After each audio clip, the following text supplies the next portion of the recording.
PS Vita TV is dead, according to the official PlayStation website. They are no longer making PS Vita TV, or PS TV, which is what it's called out in the West. So we're going to talk about it, but first, a little bit of coffee.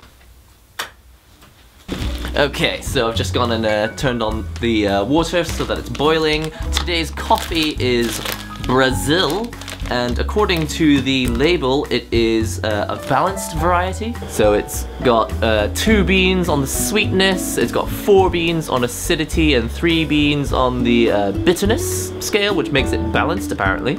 So yeah, actually a little disappointing with these beans. It's from a chain cafe called Doutor, and when you take the beans out, you discover that a lot of coffees that come in bags like this, most of the beans are kind of not in good condition. They've kind of rotted away, so there's actually not a lot of coffee left in them. So just as an example, there's what a coffee bean looks like in front, and at the back there's a coffee bean that is more or less hollow because most of it has rotted away. This is pretty much what you can expect from Doutor beans. I would say that at least 20 to 30% of these beans are not going to taste that good, so I'm actually going to pick them out before I grind them. What I really want to say about PS Vita TV is that, I mean, I owe quite a lot to PS Vita TV. I think one of the most popular videos on this channel, on NihongoGamer, is videos about PS TV, and that's because a lot of people wanted to know what it was. Like, what the heck is this thing? Does that even make sense? PS Vita TV? I mean, isn't there already a screen on the Vita? And essentially inside this box was just all of the bits of the Vita minus the screen. Everything you had on the Vita, including the card slot, the actual game card slot. You could put, you could put the memory card in it. You could put the game card in it. You could actually connect it with a LAN cable, which is pretty old school. It's a small little box that allows you to play PS Vita games, even PS Vita card games, on your TV. The only problem with the situation was that not all of the games worked, so it was kind of like, hey, here's a device that lets you play PS Vita on your TV, except it only works with some games, and actually a lot of games were using motion control and that sort of thing. In a way, by creating the PS Vita TV, they almost kind of conceded to the idea that actually these motion control and touchscreen games are not that popular. So unpopular, really, that you could make a whole console without the touchscreen part and the motion control part, and it would be fine. Actually, they turned out to be wrong, because even though they made the PS Vita TV, it was not a success. You can see the sales charts every week from, the moment it came out in Japan. Picking out these beans is taking forever. Right, just so you can see, these are the beans that I'm going to keep, and these are the beans that I'm going to throw away. They look pretty nasty, don't they? I mean, probably. I mean, I don't have 100% proof, but I'm told that these are the beans that are going to make it not taste all that great. And now we're going to grind the rest of the beans. So really, I just ran out of higher quality beans. Normally I would try to go to a shop that actually, picked these beans out better and did a better job of roasting them, but Doutor was kind of convenient, so I just went there. Let's grind! This grinder is actually pretty expensive. Something like, I don't know, $60? $50? Just to grind some coffee beans. But actually, this grinding part is kind of one of the parts that I enjoy the most about making coffee. I think once I start grinding, I feel like I'm kind of excited that coffee is going to happen. I kind of know it's going to happen. So yeah, what I was saying about the PS Vita TV, it's like I don't know who they thought was going to buy this. According, to all the advertising, they're kind of like, it's the ultimate home device for people who want to watch Netflix but also play a little bit of gaming and also, watch YouTube and also check their emails. They just did what Sony always does. They create a device without really thinking about who it's for, how it's going to be used. They just put everything into it and then just kind of hope that they can shape the marketing around it so that people will think, oh, this is exactly what I need. Which is, let's face it, not how devices are made these days. People really think about how they're going to get used before they make them, and then they market them for what they were made for. So this is where the coffee is going to go. This is the filter thing that I'm gonna put on top, the filter paper. So sad about PS Vita TV, because I liked PS Vita TV. I mean, I thought it was a hilarious, I thought it was a brilliant idea. You could remote play your PS4, you could play PS Vita games on your TV, some games. Need some hot, I'm gonna get the hot water now. The hot water is gonna go into this steel jug with the tip. That makes it kind of easier to pour it. A jug like this makes it easier to pour using the swirly action, which you need when making hand drip coffee. Okay, I'm taking the beans out of the bottom portion of this now, and I'm gonna pour them into the filter now. And this is where the magic happens. What I'm really trying to say about the PS Vita TV is that I liked it. I thought it was cool, and especially as I often go to the UK sometimes, it was actually really nice to have a console that I could bring with me, and on that console I could have some really, what I consider essential games like Geometry Wars and Minecraft. And being able to play on any TV was really great because, especially around Christmas, you don't really know where you're going to be, what house you're going to be in, which relatives you're visiting. So I could just bring PS Vita TV with me and know that we could have full TV game entertainment no matter where I was going to be. So that has been really good. Definitely being able to bring Geometry Wars around with us has been very popular in my family. I would say that I never really used the remote play feature on the PS Vita TV or I don't know what to call it, PS TV, PS Vita TV. I never really used remote play because I was always in the room that had the PS4. I can imagine that in some families it's more useful because you only have one TV and everyone's sharing it, but in my case I can generally have access to the TV whenever I need it.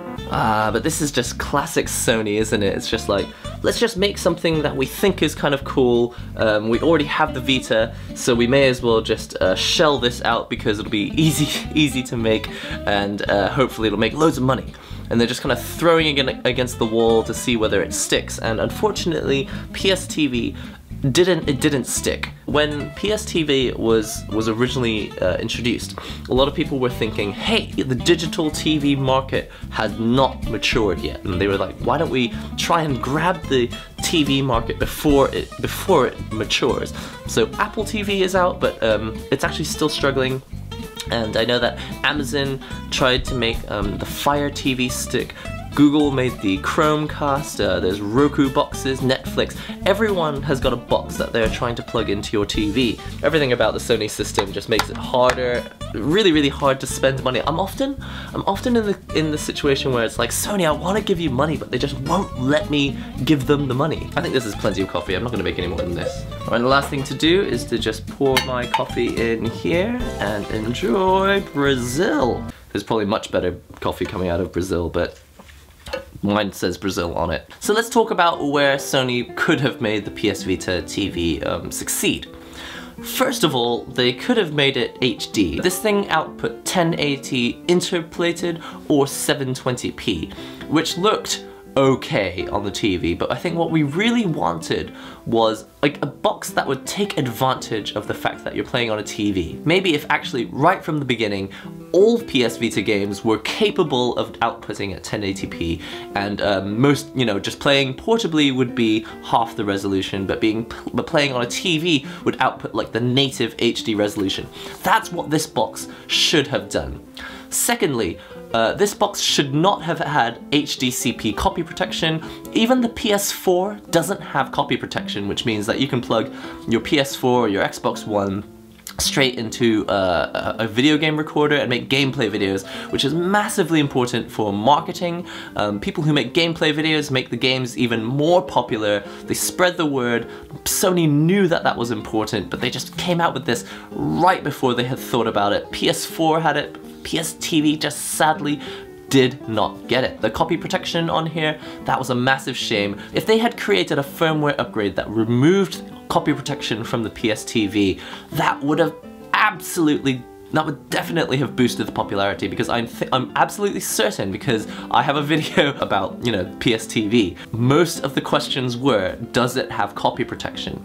And I'm pretty sure that most people wanted this box because they thought they could plug it into a game recorder and record Vita gameplay without modifying their Vita. For sort of collector's value, PS TV is really cool to have. The fact that I've got the white version, which is the Japan only version, I think that's also really, really cool. Now let's be clear, I absolutely love my Vita, and I love this little box as well, but the interface was terrible. The fact that you had to use the same Vita interface with the little bubbles, even though you don't have a touchscreen, that doesn't make sense. That does not make any sense at all. There should have been a little option, or you know, the PS Vita TV should have natively had its own interface, which was basically a list, or the cross media bar like from the PS4. It should have looked like the cross media bar from the PS4. There was no reason to make it look like your Vita. When I take the memory card out of my Vita and I put it into the PS TV, it always screws up all of the icons and puts them in random places. It's so annoying. But that's just how it was, and Sony didn't care. This device never changed. From day one to now, the interface looks the same and it's terrible. Apart from the interface, I guess there could have been some sort of PS TV service if they had called it PS TV subscription. I would probably have subscribed and tried it. If they had actually talked to other companies about getting exclusive content, like TV program content, like little drama series or anime or anything, this could have been amazing. So actually, I think maybe you were able to use PS Now on the PS TV. I mean, I guess you still can. But I've never been a fan of PS Now. It's not really a service that I think is monetarily very good value for money. If it was actually offering good value for money, I'd have been like, oh, PS Now, that's a really good benefit of PS TV, but I'm not a big fan of the pricing structure for it. Maybe that will change in the future. In fact, I'm sure that it will change in the future because rental, like streaming services, that's going to be really important in the future when getting games to people immediately without having to wait for the discs to be printed, we don't even want people to have to download. Streaming the game to them immediately is really, really important. I don't know if it will replace console gaming, but I think it will be important. I just don't like the pricing structure of it. It just rubbed me the wrong way. It can't play all PS Vita games. It doesn't have, it has HDCP, which means that you can't actually game record off it. It screws up all your icons, it has a terrible interface. There was no specific reason to get one apart from remote play.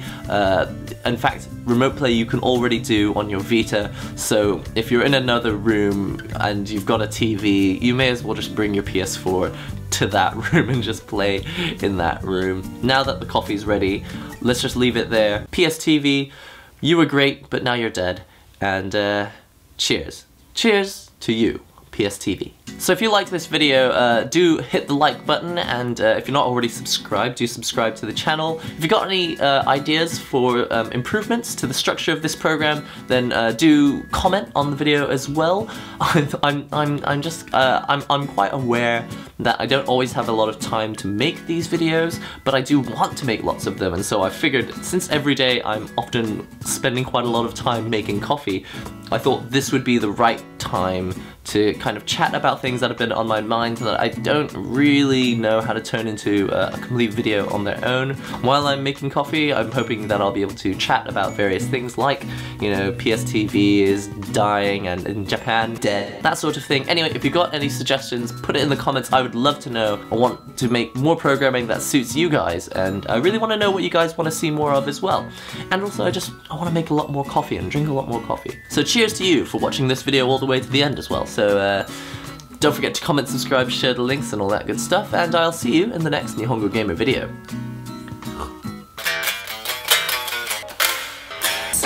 She's got magnets on her feet. First, new Nintendo 3DS game, Final Fantasy 15! Ah! Someone pick up the phone! How about you, Cloud? It's shopping time! So I let her go in front of me, and she ran into the shop and she took the only copy of this, and I thought, no! Here it comes. Ah! It's like the anime, but better. It doesn't say what this is. It's just a piece of plastic. I think maybe it is a frisbee.